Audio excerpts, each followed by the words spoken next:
1453 শকাব্দে, অর্থাৎ মহাপ্রভু তিরোধান হলেন 1455 শকাব্দে। 48 বছর প্রকট ছিলেন আমার চৈতন্য মহাপ্রভু। পুরীধামের মাটিতে তিনি যখন তিরোধান হলেন তখন তার বয়স 48। তো সেই সময় সাল যদি বিচার করেন, শকাব্দী যদি বিচার করেন, তাহলে 1455। আর জ্ঞানদাস প্রভু এলেন 1453, অর্থাৎ তার যখন 2 বছর বয়স সেই সময় আমার মহাপ্রভু অপ্রকট হলেন। এটা তার জীবনের একটা বড় দুঃখ ছিল যে মহাপ্রভুকে দর্শন করতে তিনি পারলেন না। সেই সময় ভারতবর্ষে যিনি নবাব, ভারতবর্ষ যিনি শাসন করছেন তিনি হলেন ইব্রাহিম লোদি। আর বঙ্গের মাটিতে যিনি শাসন করছেন তিনি হচ্ছেন শাহেনশাহ হোসেন শাহ। এটা হচ্ছে ইতিহাস। তো সেই 1453 শকাব্দে বাংলার মাটি ধন্য হলো পরম বৈষ্ণব ভক্ত কবি জ্ঞানদাসের জন্মের কারণে। তার স্মৃতি উৎসব উপলক্ষে আজ আমাদের লীলা কীর্তন। এখানে একটা ইতিহাস বলে রাখা প্রয়োজন। একটি গ্রন্থের নাম বলছি, মন দিয়ে শুনবেন। পদ এবং পদকর্তা এই গ্রন্থ রচনা করেছেন কৃষ্ণদাস বলে একজন পরম বৈষ্ণব। শ্রীকৃষ্ণ দাস মহাশয়ের রচিত পদ ও পদকর্তা গ্রন্থে উল্লেখ, তিনি যখন ব্রজবাসী হলেন, বৃন্দাবন গেলেন। বৃন্দাবনে গিয়ে তিনি একটি বিগ্রহ দর্শন করে অপূর্ব একটি পদাবলী রচনা করেছিলেন বৃন্দাবনের মাটিতে বসে। সারা পৃথিবীর বুকে এমন বিগ্রহ কিন্তু দেখা যায় না। বৃন্দাবনেও বহু বিগ্রহ আছে, রাধা মাধবের বিগ্রহ, রাধা কৃষ্ণের বিগ্রহ, রাধা দামোদরের বিগ্রহ, রাধা গোবিন্দ বিগ্রহ। কিন্তু জ্ঞানদাস প্রভু দেখলেন বৃন্দাবন কেন সারা পৃথিবীর বুকে রাধা কৃষ্ণের এমন বিগ্রহ নাই। সেই বিগ্রহের কথা তিনি বাংলার মাটিতেই শুনেছিলেন, কিন্তু বৃন্দাবনে গিয়ে তিনি দেখলেন। রচনা করলেন সেই অমোঘ পদাবলী, শুনিয়া দেখিনু, দেখিয়া ভুলিনু, ভুলিয়া প্রীতি কইনু। তো আজকে আমরা সেই যে বিগ্রহকে দেখে তিনি এই পদাবলী রচনা করেছিলেন, এগুলো তো এক একটা পদাবলী রচনার ইতিহাস। পদ এবং পদকর্তা গ্রন্থের রচয়িতা কৃষ্ণদাস প্রভু তিনি লিখছেন যে এই পদাবলী রচনার পিছনে কিন্তু কারণ এটাই, শুনিয়া দেখিনু, দেখিয়া ভুলিনু, জ্ঞানদাস প্রভুর লেখা, ভুলিয়া প্রীতি কইনু। আমরা শুনব পদটি। কেন শুনব না, জ্ঞানদাস প্রভু যে বিগ্রহ দর্শন করে এই পদাবলী রচনা করেছিলেন, এই পদটি রচনা করেছিলেন, সেই বিগ্রহ কিভাবে বৃন্দাবনের মাটিতে এলো, সেই বিগ্রহ কেন অন্যান্য বিগ্রহের থেকে আলাদা, সেই বিগ্রহ কেন অন্যান্য বিগ্রহের থেকে ভিন্ন, কেন সেই বিগ্রহকে দেখে আমার জ্ঞানদাস প্রভু চমকে উঠেছিলেন, এই বিগ্রহের বিশেষত্ব কি, এটা জানবার জন্যে আমরা বৃন্দাবনে গিয়ে সেই বিগ্রহের মহিমা আজকে আস্বাদন করব। কারণ জ্ঞানদাস প্রভু নিজেই সেই বিগ্রহের মহিমা শ্রবণ করেছিলেন। আপনারা যেমন বসে শুনছেন, তেমন বৃন্দাবনের মাটিতে বসে, যমুনার তীরে বসে এক ব্রজবাসীর কাছে আমার জ্ঞানদাস প্রভুও শুনেছিলেন সেই বিগ্রহের মহিমার কথা। যাই হোক, আগে একটু গৌর কথা বলে নিই। নরোত্তম দাস ঠাকুর মহাশয়, যিনি সংকীর্তনের মাতা, এই যে কীর্তন আমরা আস্বাদন করছি, এই কীর্তনের একটা ইতিহাস আছে। এই কীর্তন 5 জনকে নিয়ে হয়। দেখবেন প্রতিটি কীর্তনিয়া 5 জনকে ছাড়া কীর্তন করতে পারবে না। সেই 5 জন কারা? সংকীর্তনের পিতা, সংকীর্তনের মাতা, সংকীর্তনের নেতা, সংকীর্তনের হোতা, আর আপনাদের মতো সংকীর্তনের শ্রোতা। কেমন? তা সংকীর্তনের পিতাকে গ্রন্থে বললেন সংকীর্তন প্রবর্তক শ্রীকৃষ্ণ চৈতন্য। সংকীর্তনের পিতা হলেন শ্রীকৃষ্ণ চৈতন্য। সংকীর্তন যজ্ঞে তারে যে ভজে সেই হয় ধন্য।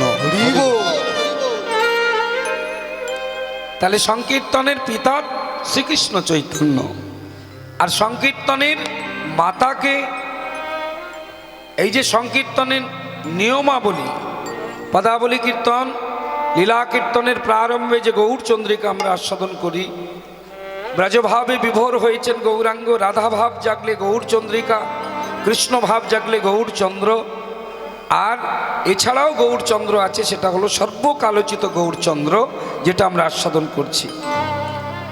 এই যে সমস্ত নিয়মাবলী যিনি সৃষ্টি করেছেন, তিনি হলেন মাঘ মাসের পূর্ণিমার দিন, মাঘী পূর্ণিমার শুভক্ষণে বর্তমানে বাংলাদেশের, আস্তে আস্তে আস্তে মায়েরা কথা বলবেন না, বসে যান চুপচাপ।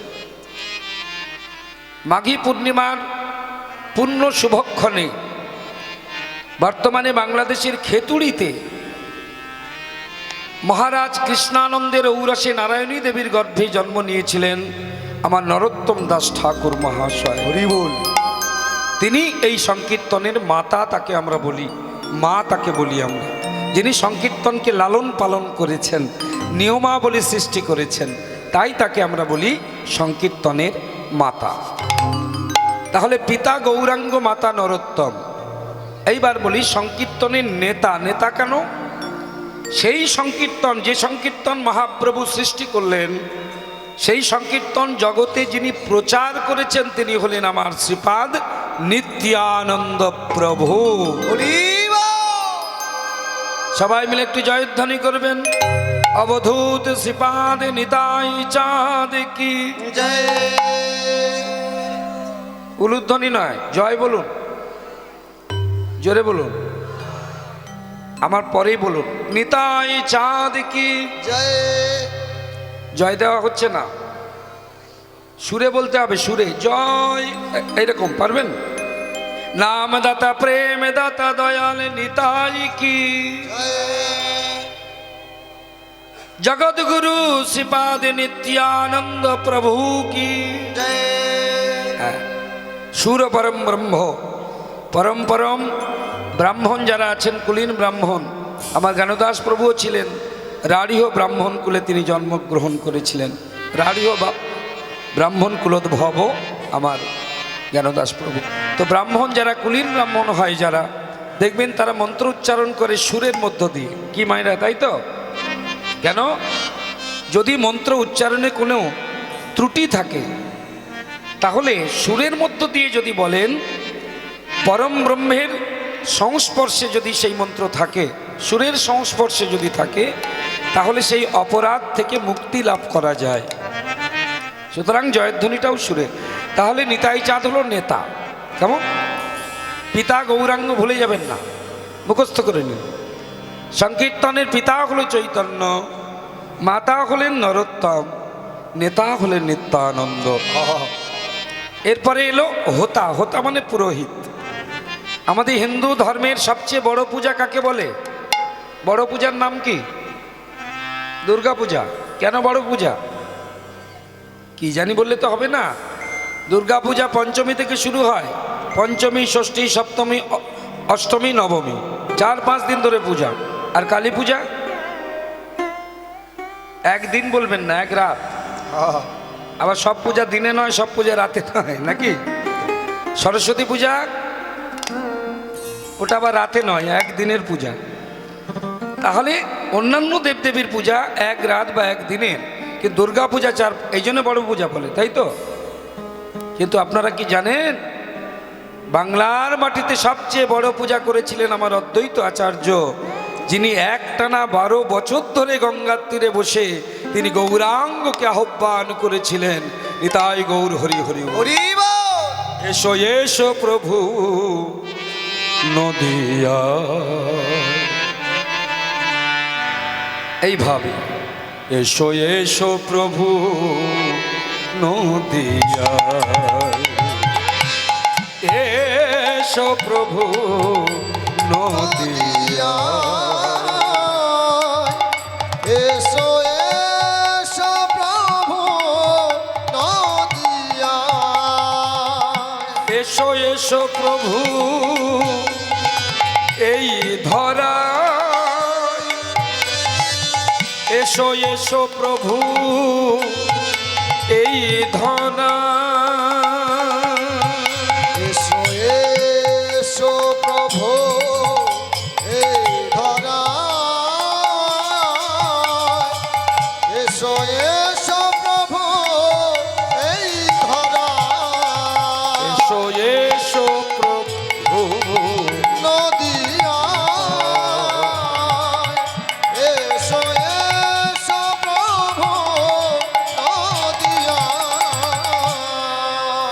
ভক্তের ডাক উপেক্ষা করতে পারলেন না। গোলকপতি শ্রী ভগবান তিনি অদ্বৈতের ডাকে সাড়া দিয়ে 12 বছর পূজা করার পর তবেই প্রকট হলেন নদিয়ার মাটিতে আমার গৌরচাঁদ। তাহলে বড় পূজা কে করেছেন? অদ্বৈত আচার্য। তাই তাকেই বলা হয় সংকীর্তনের হোতা বা শ্রেষ্ঠ পুরোহিত। বিবল আর পঞ্চমে হচ্ছে সংকীর্তনের প্রাণ আপনাদের মতো গৌর অনুরাগী, কৃষ্ণ অনুরাগী শ্রোতা মণ্ডলী, পিতা মাতা নেতা হোতা শ্রোতা, এই 5 জনকে নিয়েই বাংলার মাটিতে কীর্তন। এই সব কিছুর সিদ্ধান্ত দিয়েছেন আমার নরোত্তম দাস ঠাকুর। তাই আমরা গৌরাঙ্গ গুণমহিমা একটু আস্বাদন করে বৃন্দাবনের মাটিতে গিয়ে সেই বিগ্রহের কথা শুনব, যে বিগ্রহকে দর্শন করে আমার জ্ঞানদাস প্রভু বিমোহিত হয়েছিলেন। হরে কৃষ্ণ।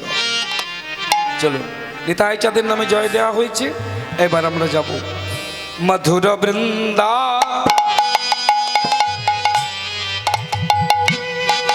বিপিন মাধুরী, বিপিন মাধুরী, বিপিন মাধুরী, মধুর বৃন্দা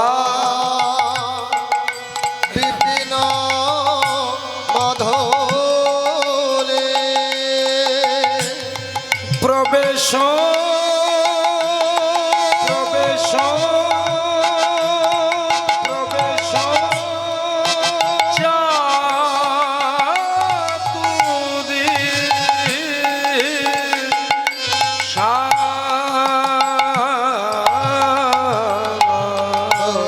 মধুরবৃন্দা বিপিন মধুরে প্রবেশ যাতরিষা গোবর যুবতী মহাভাবের ভক্তি, বনজ যুবতী ভাবের ভাগবতী বনজ যুবতী ভাবের ভগতি, সকতি হইত সকতি হইত রাধা বিনা প্রেমে পাওয়া যেত না, রাধা বিনা প্রেম পাওয়া যেত না, রাধা বিনা প্রেম পাওয়া যেত না, যে প্রেমী আনলো আমার গৌর কাঁচা সোনা। না না না না, রাধা বিনা প্রেমে পাওয়া যেত না। প্রেমে আনলো আমার কাঁচা সোনা, বলি জীবের দাঁড়ে দাঁড়ে করে আনা গোনা, প্রেমে আনলো আমার কাঁচা সোনা, আবার কাউকে বাকি রাখিল না। আনলো আমার এই গৌর হরি কাউকে বাকি রাখল না, আমার কাঁচা সোনা কাউকে বাকি রাখল না, সেই রাধা বিনা প্রেম পাওয়া যেত না, বরজ যুবতী ভাবের ভগতি, বরজ যুবতী ভাবের ভগতি, সকতি হইত সকতি হইত না। বৃন্দাবনের যিনি প্রেমের অধিকারিণী তিনি হলেন রাধা রানী, তাই না?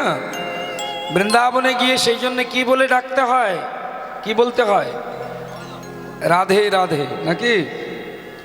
তাহলে বরজ যুবতী ভাবের ভকতি, রাধা ছাড়া সকতি হইত কার? কৃষ্ণ প্রেম পাবার শক্তি কারণ নাই, একমাত্র রাধা কৃপা ছাড়া।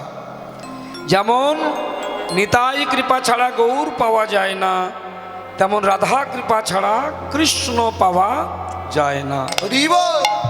সেই কৃষ্ণ মহিমা তত্ত্ব আস্বাদন করব আমরা, কিন্তু সবার আগে আমরা যার কাছে ঋণী তিনি হচ্ছেন আমার চৈতন্য মহাপ্রভু। সেই জন্যে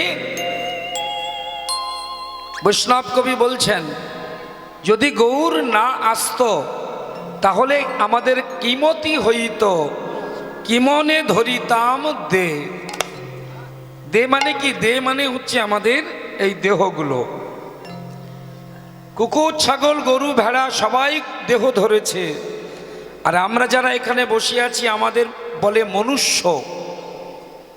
এই মনুষ্য জাতি হয়ে আমরাও দেহ ধরেছি। একটু মিলিয়ে দেখুন, কুকুর ছাগল গরু ভেড়া তারাও জন্ম নেয়, জন্ম দেয়, তাদের বৃদ্ধি আছে, তাদের মৃত্যু আছে, তারাও বংশ বিস্তার করে, তাদেরও সংসার হয়, ছেলে মেয়ে পালন করে সবাই। কিন্তু মানুষের সঙ্গে তাদের তফাৎ কি? কুকুর ছাগল গরু ভেড়া যারা, তারা দেহ ধরলেও দেহ তত্ত্বটা তারা জানে না। আর আমরা যে দেহ ধারণ করেছি, চৈতন্য মহাপ্রভু আমাদের দেহ তত্ত্বটা জানিয়ে দিয়ে গেল। মূল তত্ত্বটা কি? মূল তত্ত্ব হলো মানুষের দেহ কিন্তু একটা নয়, দেহ হলো দুটি। একটা হলো প্রাকৃত দেহ, আর একটি হচ্ছে অপ্রাকৃত দেহ। যে দেহ আমরা শীতের সময় বলে চাদর মাফলার জড়িয়ে এইখানে এসে বসেছি, এই দেহটা আসল দেহ নয়। এই যে আমরা বলি আমি কৃষ্ণপদ হালদার, আপনারাও বলবেন আমি অমুক। আচ্ছা বলুন তো, এই যে আমি যে কৃষ্ণপদ হালদার, আমার কোনটা কৃষ্ণপদ? আমার চোখটা কি আমি? এই হাতটা কি আমি? আমার হাত, আমার চোখ, আমার নাক, আমার কান, আমার পা, তাহলে আমিটা কি? কতজন পৃথিবীতে আছে যারা চোখে দেখতে পায় না, বেঁচে আছে? হ্যাঁ, বেঁচে আছে। মুখে কথা বলতে পারে না, তথাপি বেঁচে আছে। কানে শুনতে পায় না, তবু বেঁচে আছে। তাহলে আমিটাকে হাত, পা, নাক, কান যাই বলুন না কেন, বাইরে যেগুলো দেখছেন এগুলো অঙ্গ, ভিতরে যেগুলো আছে সেগুলো প্রত্যঙ্গ। এই অঙ্গ প্রত্যঙ্গ থাকলেও যে না থাকলে আমার আমিত্ব থাকে না, সেই হচ্ছে আমার আমি। সে কোথায় আছে? এইখানে, এই যে বুকের বাদিকটা একটু চেপে ধরুন। তুমি মোর আনন্দ হয়ে ছিলে আমার খেলায়, তুমি মোর আনন্দ হয়ে ছিলে আমার খেলায়, আনন্দে তাই ভুলেছিলে, আনন্দে তাই ভুলেছিলে, কেটেছে দিন হেলায়। কখনো মনে পড়ে, কখনো মনে পড়ে না। আমার আমিকে ভুলে আছি আমরা চিরকাল, তাই না? ভগবানকে ভুলে থাকা আমাদের স্বভাব, আর আমাদেরকে মনে রাখা ভগবানের স্বভাব। আবার বলি, কথাটা দামি তো। ভগবানকে ভুলে থাকা আমাদের স্বভাব, আর চিরকাল আমাদেরকে মনে রাখা হলো ভগবানের স্বভাব। তিনি সবসময় আমাদের আনন্দের মধ্যে বিরাজ করছেন। কোথায় রয়েছেন তিনি? এই যে এখানে। কিভাবে? গোপনে। গোপন রহি গভীর প্রাণে, আমার দুঃখ সুখের গানে, গোপন রহি গভীর প্রাণে, আমার দুঃখ সুখের গানে, সুর দিয়েছ তুমি। তাই না? এই যে আপনারা কথা বলছেন, উলুধ্বনি হরিধ্বনি করছেন, আমি যে গান গাইছি, আমার কণ্ঠে সুর কার দেওয়া? ভগবানেরই দেওয়া। তিনি মনে করলে এখনই আমার কণ্ঠে সুর কেড়ে নিতে পারেন, কারণ তিনি ইচ্ছাময়, তিনি স্বতন্ত্র, তিনি চলেন নিজের ইচ্ছায়, আর আমরা চলি তার ইচ্ছায়। সুর দিয়েছ তুমি, আমি তোমার গান তো গাইনি আমার। ইয়ার মাঝে লুকিয়েছিলে দেখতে আমি পাইনি, তোমায় দেখতে আমি পাইনি। বাহির পানে চোখ মেলেছি, বাহির, হ্যাঁ আমি কত জায়গায় ঘুরে ঘুরে বেড়ালাম, আত্মীয় স্বজনের বাড়িতে ছুটে ছুটে বেড়ালাম, আর কীর্তন হচ্ছে এখানে যে আসবো সেই ইচ্ছাটা আমার মধ্যে জাগছে না। আর যদিও কীর্তনের আসরে এলাম, বারবার ঘড়ি দেখছি কখন বাড়ি যাব, তাই না? যদি হয় তাহলে তোমার প্রতি আমার ভালোবাসাটা গাঢ় নয় না। বাহির পানে চোখে মেলেছি, বাহির আমার হৃদয় পানে চাইনি আমার। ইয়ার মাঝে লুকিয়েছিলে দেখতে আমি পাইনি, তোমায় দেখতে আমি পাইনি। আমার হিয়ার মাঝে লুকিয়েছিলে দেখতে আমি পাইনি, তোমায় দেখতে আমি পাইনি। দেখার চেষ্টা করতে হবে, শুধু শোনা নয়, শুনতে হবে, আর হৃদয়ের মধ্যে তার প্রতিরূপ দর্শন করতে হবে।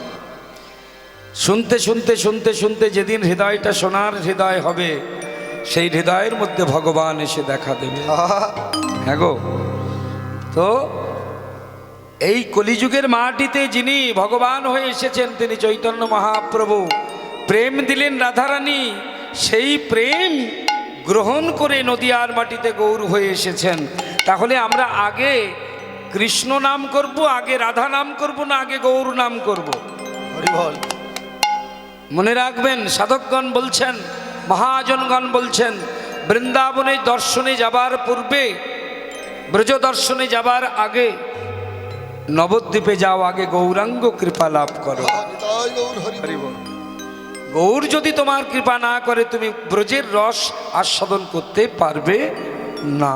বাবা গাও পুনঃ পুনঃ শ্রী গৌরাঙ্গের গুণ, গাও পুনঃ পুনঃ শ্রী গৌরাঙ্গের গুণ, পুনঃ পুনঃ শ্রী গৌরাঙ্গের গুণ, সরল করিয়া মন। গাও পুনঃ পুনঃ শ্রী গৌরাঙ্গের গুণ, সরল করিয়া মন। গাও পুনঃ পুনঃ শ্রী গৌরাঙ্গের গুণ, সরল করিয়া মন। গাও পুনঃ পুনঃ শ্রী গৌরাঙ্গের গুণ, সরল করিয়া মন। আবার এ ভব সংসারে এমন দয়ালো, এ ভব সংসারে এমন দয়ালু, ভব সংসারে এমন দয়ালু, নাহি দেখি এক এ ভব সংসারে এমন দয়ালু, নাহি দেখি একজন। বলে এমন দয়াল আর কে আছে? এমন দয়াল আর কে আছে? বলে এমন দয়াল আর কে আছে? আমার দয়াল নিতাইয়ার নিতাইয়া, আর গৌরাঙ্গের মতো এমন দয়াল কে আমার আছে? হৃদয় আর গৌরাঙ্গের মতো খুঁজে দেখো বিশ্ব মাঝে, আমার হৃদয় আর গৌরাঙ্গের মতো, আর খুঁজে দেখো বিশ্ব মাঝে। আমার হৃদয় আর গৌরাঙ্গের মতো।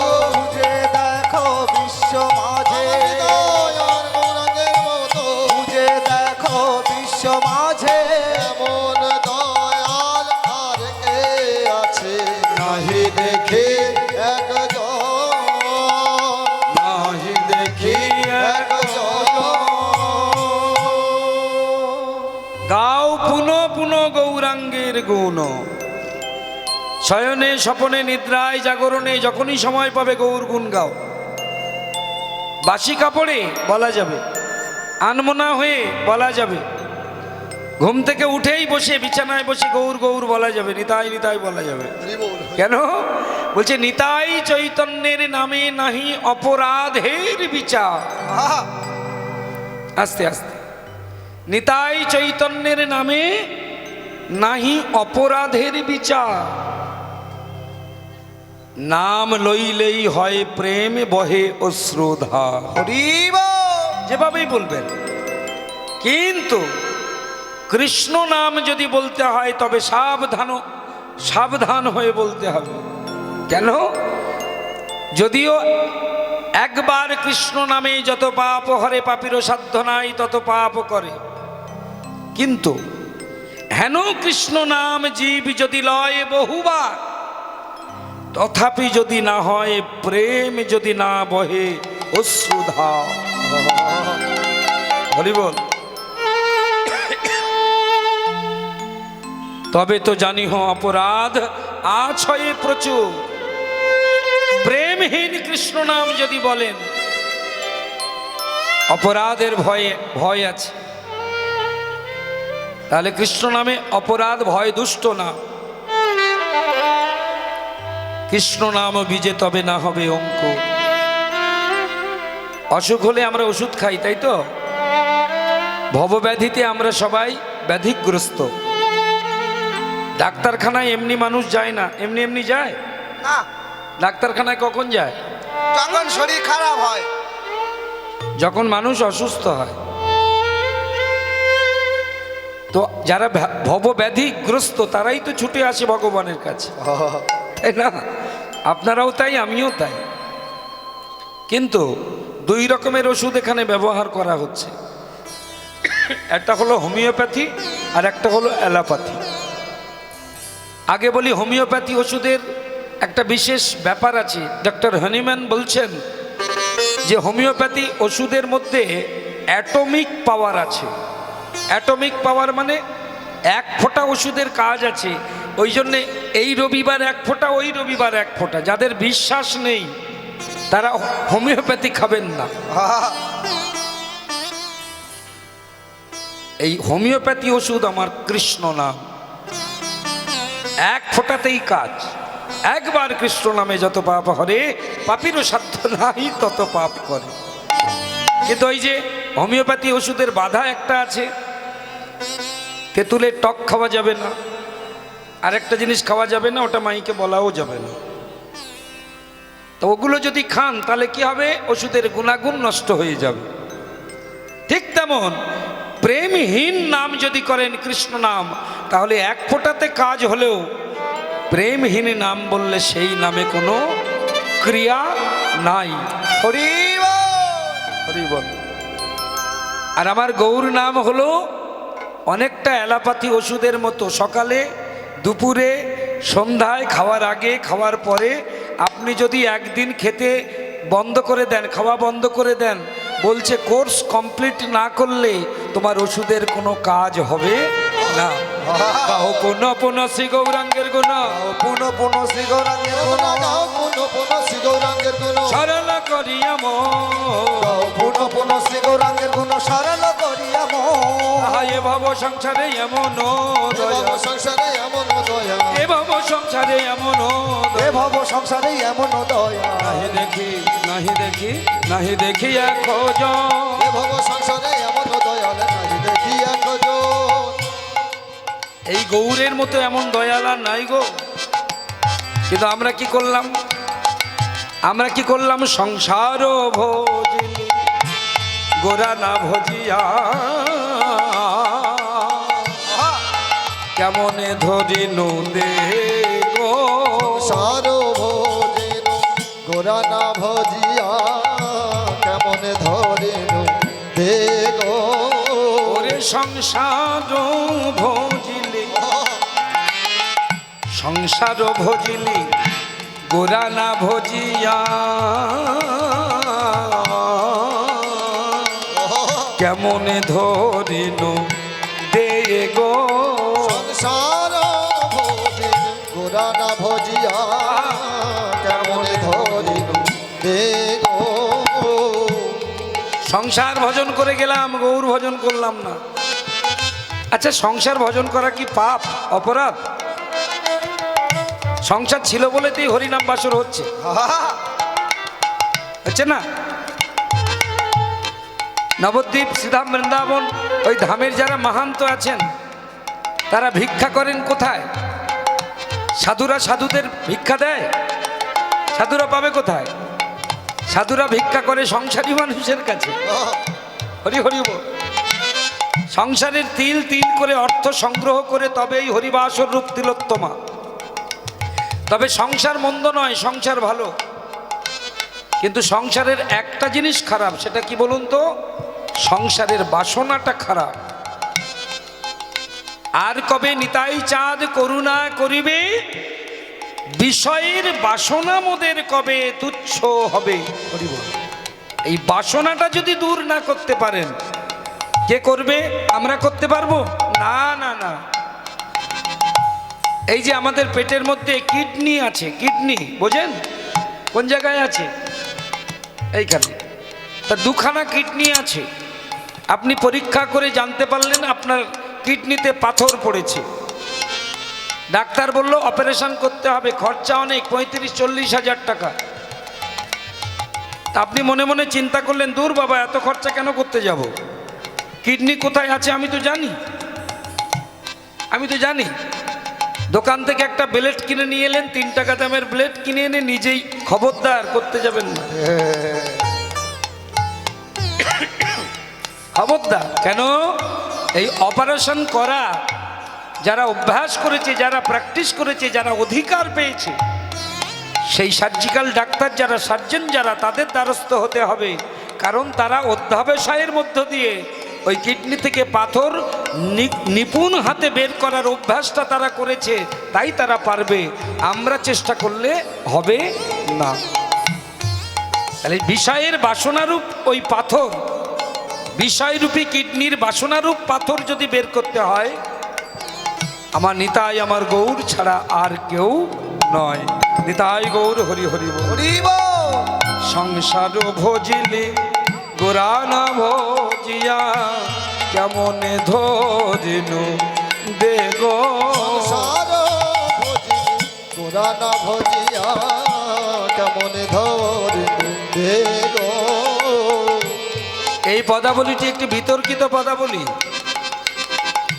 বর্ধমান জেলার 2 জন বৈষ্ণব কবির নাম ভিন্ন ভিন্ন গ্রন্থে উল্লেখ থাকে।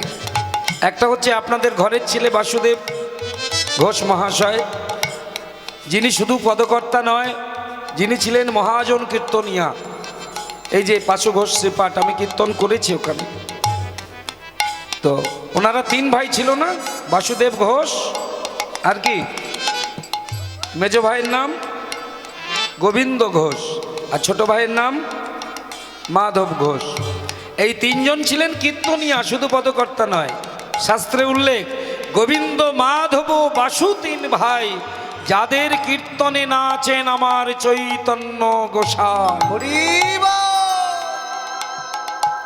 তো তার নামেও অনেক সময় নামাঙ্কিত এই পদাবলী। আবার আরেকজন শ্রীখণ্ড নিবাসী নারায়ণ সরকারের মধ্যম পুত্র এবং মুকুন্দ সরকারের মধ্যম ভ্রাতা নরহরি সরকার ঠাকুরের নামেও নামাঙ্কিত। তা বিতর্কে যাব না বাবা, কিছু মনে করবেন না। বিতর্ক দিয়ে কোনোদিন ভক্তি লাভ হয় না। ওই জন্য ঝগড়া করতে নেই, বিতর্ক করতে নেই, বিশুদ্ধ মনে সব কিছু করতে হয়। আমি দুবার গাইব, 2 জনার নামই উল্লেখ করব, যারটা যে করেছেন সে নিয়ে নেবেন, নাকি বলেন? সংসার ভজিলি গোরানা ভজিয়া কেমন ধরিনু দেগো। সংসার ভজিলে গোরানা ভজিয়া কেমনে ধরিনু দেখো। বাসু ঘোষ হিয়া পাশান দিয়া কেমনেতে গড়ি আছে গো। বাসু ঘোষ হিয়া পাশান দিয়া কেমনেতে গড়ি আছে গো। নরহরি হিয়া পাষাণ দিয়া কেমনেতে গড়ি আছে গো হরি হিয়া পাষাণ দিয়া কেমনেতে গড়ি আছে গো আমার পাষাণ হৃদয় গলিল না তো পাষাণ রে বলিল না তো হরি নামে পাষাণ গলে গেল পাষাণ হৃদয় গলিল না তো পাষাণ গলে গেল গৌর তোমার হলাম বলে পাষাণ গৌর তোমার হলাম বলে পাষাণ গলে গেল গৌর তোমার হলাম বলে পাষাণ গলে গেল আর পাষাণ হৃদয় বলল না তো নরহরি হিয়া গো বাসুদেব সহিয়া পাষাণ দিয়া কেমনেতে গড়ি আছে গো কেমনেতে গড়িয়াছে আহা কেমনে গড়ি আছে গো ও ও ও ও ঘোষ হিয়া কেমনে গরি আছে গো ও ঘোষ হিয়া কেমনে গলি আছে গো ও ঘোষ হিয়া কেমনে গলি আছে গো সোহিয়া কেমনে ঘড়িয়া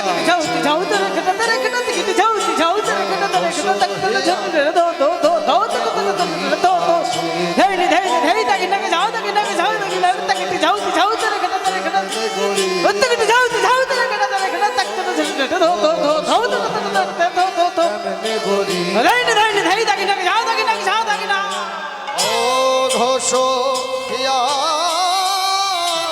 কেমনে গড়ি আছে গো ঘোষ হিয়া কেমনে গড়ি আছে গো ও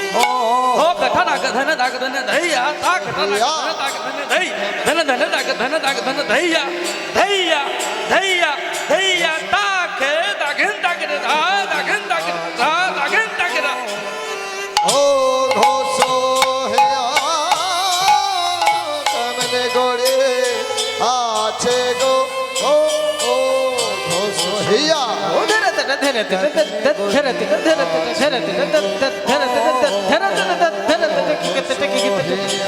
গুড়দা ধেই তরে খড়া যা দা ধেই তরে খড়া যা দা ধেই তরে খড়া ধরে ধরে ধরে ধরে ধরে ধরে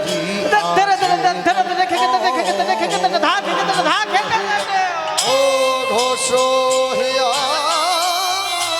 কেমনে গড়ি আছে গো ও ও ঘোষ হিয়া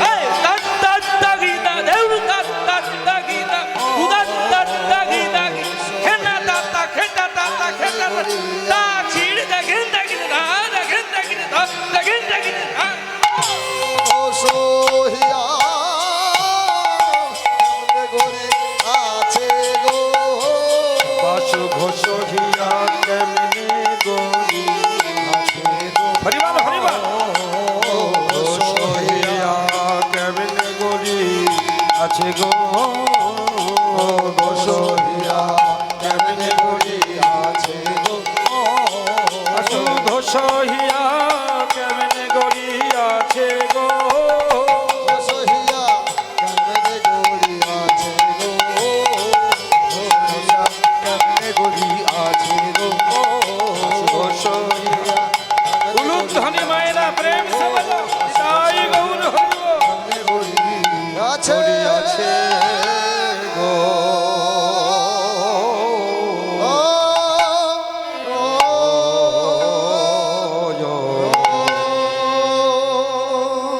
লীলার আস্বাদনের জন্যে যে লীলা শ্রবণ করেছিলেন আমার ভক্ত কবি জ্ঞানদাস প্রভু ব্রজবাসীর কাছে বৃন্দাবনের মাটিতে যে বিগ্রহের কথা তিনি বাংলার মাটিতে বসে শুনেছিলেন, যে বিগ্রহকে দর্শনের জন্য তিনি বৃন্দাবনে গিয়েছিলেন, গিয়ে লিখলেন সেই দুর্লভ পদাবলী, শুনিয়া দেখিনু তোমার কথা শুনেছিলাম বাংলার মাটিতে, আজ এসে বৃন্দাবনে তোমার রূপ দেখলাম, দেখিয়া ভুলিনু ভুলিয়া ফিরিতে কইনু। সেই জ্ঞানদাস প্রভুর দর্শন করা সেই বিগ্রহের অপরূপ লীলা মাধুর্য কথা আজকে শুনবো। তার জন্য মনকে আমাদের বৃন্দাবনে নিয়ে যেতে হবে। কি মায়েরা বৃন্দাবনে যাবেন তো? মায়েদের বলছি, বৃন্দাবন যাবেন? যারা যারা বৃন্দাবনে যেতে চান না একটু জোরে উলুধ্বনি করুন তো।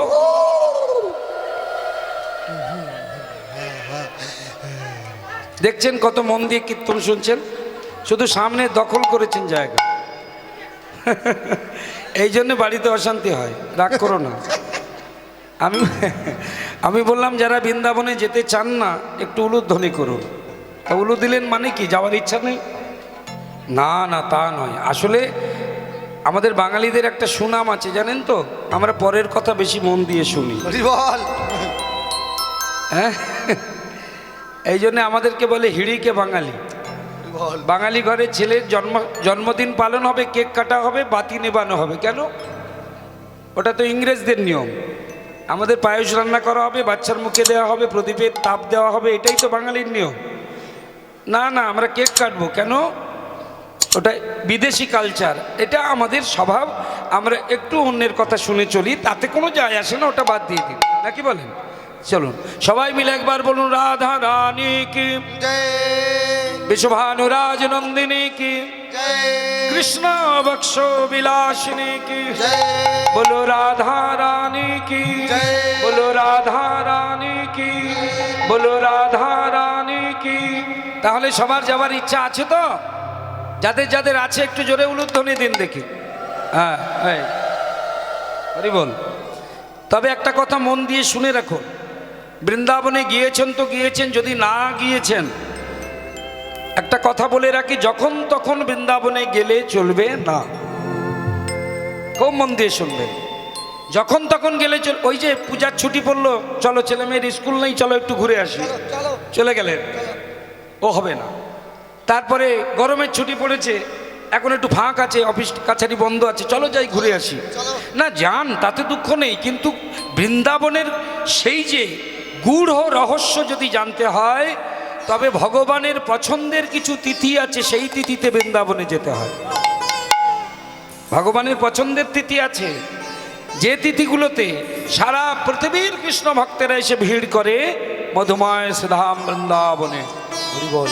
সেই তিথিগুলো আমি বলছি, আপনারা একটু মন দিয়ে শুনে রাখবেন। দুটো অষ্টমী তিথি জানা আছে আপনাদের, কি কি? কৃষ্ণের জন্মাষ্টমী আর শ্রীমতী রাধা রানীর জন্ম অষ্টমী, রাধাষ্টমী। তাহলে দুটো অষ্টমী। আর তিনখানা পূর্ণিমা, কৃষ্ণের পছন্দের পূর্ণিমা। কি কি বলুন, আপনারাই বলুন, একটা নাম বলুন। রাস পূর্ণিমা, বাহ, খুব সুন্দর। হ্যাঁ, আর আরেকটা বলুন। দোল পূর্ণিমা, গৌর পূর্ণিমা যেটা আমরা বলি। হ্যাঁ, হয়েছে। রাস পূর্ণিমা, দোল পূর্ণিমা, আর একটা পূর্ণিমা আছে, কি? জোরে বলুন। সামনের বেঞ্চে যারা বসে স্কুলে, তারা ভালো ছাত্রছাত্রী। হ্যাঁ, সামনের বেঞ্চে দেখবেন যারা বেশি পড়াশোনা করে না, তারা বেঞ্চের পেছনে বসে। এখানে বোধহয় উল্টো হয়ে গেছে না? হরে কৃষ্ণ। তাহলে আরেকটা পূর্ণিমার নাম কি বলুন? আরে ভুল হোক না, তাও তো নাম্বার আধখানা পাবেন। রাখি পূর্ণিমা, ওইটা খুব ভালো লাগে না, গোলাপ টোলাপ দেন। যে পূর্ণিমায় রাধা কৃষ্ণ সোনার দোলনায় দোল খায়। দোলন পূর্ণিমা। কি পূর্ণিমা? দোলন। দোলন পূর্ণিমা, ঝুলন পূর্ণিমা। তাহলে রাস পূর্ণিমা, দোল পূর্ণিমা, ঝুলন পূর্ণিমা, এই তিনটি পূর্ণিমায় বৃন্দাবনে আনন্দ হয়। তাহলে কটা তিথি হলো? 5টা তিথি নাকি? দুটো অষ্টমী আর 3টে পূর্ণিমা। কিন্তু যেটা অনেকে জানে না, সেটাই আজকে আলোচ্য বিষয়। আর একটা তিথিতে বৃন্দাবনে আনন্দ হয়, সেই তিথিটা পড়ে বিশেষত আষাঢ় মাসে। যাদের ঘরে মেয়ে জামাই হয়েছে এই সময় জামাইকে নেমন্তন্ন করে, জামাই এক ভাঁড় রসগোল্লা নিয়ে আসে আর ব্যাগের মধ্যে শাশুড়ির জন্য শাড়ি নিয়ে আসে। আর শাশুড়ি নিজে কেনে না, শ্বশুরমশাই কিনে আনে, উনি কাঁঠাল ছাড়িয়ে আম ছাড়িয়ে জামাইকে ধরে দেয় আর কপালে ফোঁটা দেয় আর ব্যাগের দিকে দেখে কত দামের শাড়ি নিয়ে এলো। কি তিথি জোরে বলুন? জামাই ষষ্ঠী। হয়তো আপনাদের দেশে জ্যৈষ্ঠী মাসে হয়, আষাঢ়েও হয়, কোন মাসে হয় জানি না। এবছর কোন মাসে পড়েছে? হ্যাঁ, যাকে আমার আর জেনে কি হবে, 20 বছর আগে ভদ্র মহিলা চলে গেছে, আমার যিনি দেবার কথা 20 বছর আগে চলে। আমিও খবর টবর রাখি না, গান নিয়ে নিই। হরে কৃষ্ণ। তাহলে জামাই ষষ্ঠী তিথি, এই তিথিতে বৃন্দাবনের ব্রজবাসিনীরা আম কাঁঠাল শুধু তাই নয়, বিভিন্ন ফল মিষ্টি নিয়ে একটা বিগ্রহকে সেবা করে। সেই বিগ্রহকে আজও সেবা করে। সেই বিগ্রহকে যারা ডালা দেয়, আপনারাও যদি জামাই ষষ্ঠীতে যান, এই বিগ্রহকে যদি ডালা দেন, যে বিগ্রহ দর্শন করে আমার জ্ঞানদাস ঠাকুর মহাশয় চমকে উঠেছিলেন। কেন চমকে উঠেছিলেন পরে শুনবো, আগে মাহাত্ম্যটা শুনুন। যারা তাকে ডালা দেয় আজও নিদর্শন আছে। যদি আপনি ফল আমান্য করে দেন, ভগবানের জন্য যখন ফল আমান্য করেন, আমান্য মানে কি? কাটা। হ্যাঁ, নিজেরা যখন খাবেন তখন ফল কাটা বলবেন, ভগবানকে যখন দেবেন তখন বলবেন আমান্য করে দেওয়া। তো ভগবানকে যখন আমান্য করে দেওয়া হয়, যদি আপনি ফলের টুকরোগুলো গুনে গুনে দেন, ডালা নিবেদনের পর মহাপ্রসাদ যখন আপনি নেবেন, ফল গুনে দেখবেন একটা না একটা ফল আপনার, হ্যাঁ, ওই বিগ্রহ সেবা করবে, মিসিং দেখতে পাবেন না। হয় ফল না হলে মিষ্টি, ডালা থেকে তিনি সেবা করবেন, অবশ্যই করবেন। কারণ এই বিগ্রহটা বাজার থেকে